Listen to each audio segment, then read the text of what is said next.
Nat, are you okay? Okay lang po ba kayo? Ito. Oh, okay lang po ba kayo?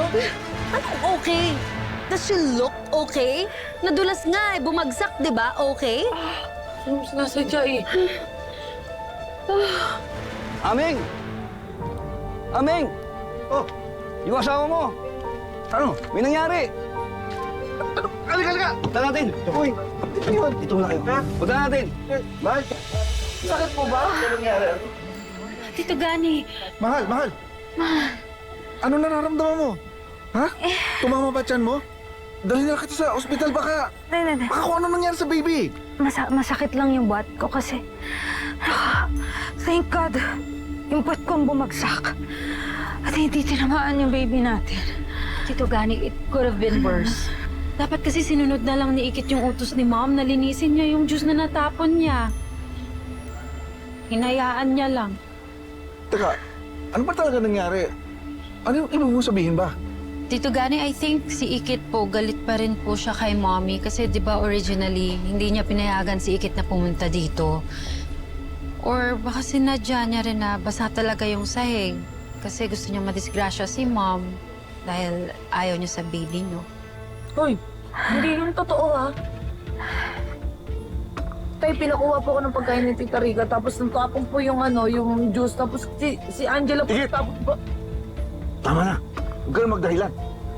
Tay, maniwala po kayo sa akin, hindi ko po talaga intensyon na makasakit, lalo na si Tita Rica.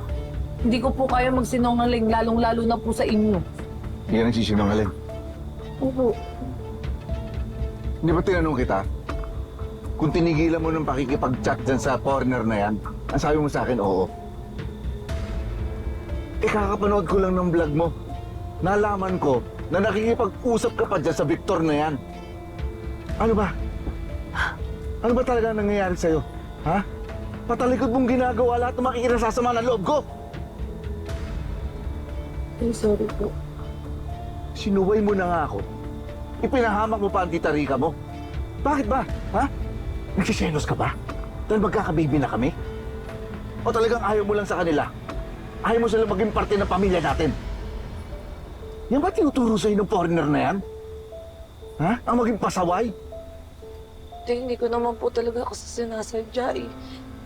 Ayoko pong mapahamak, lalo na po yung magiging kapatid ko. Nagsasabi po ako sa inyo ng totoo. Sorry po. Sorry po. Oh, sorry. Puro sorry.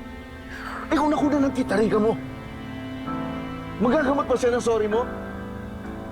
Masasave ng sorry mo ang kapatid mo? Kasi yun na po tayo, hindi ko naman po talaga sinasadya eh.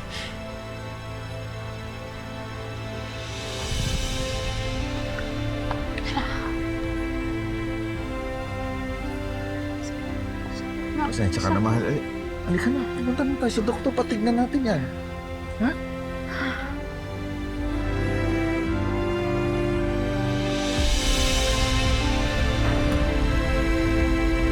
Tulad ng pinangako ko sa'yo na walang magbabago.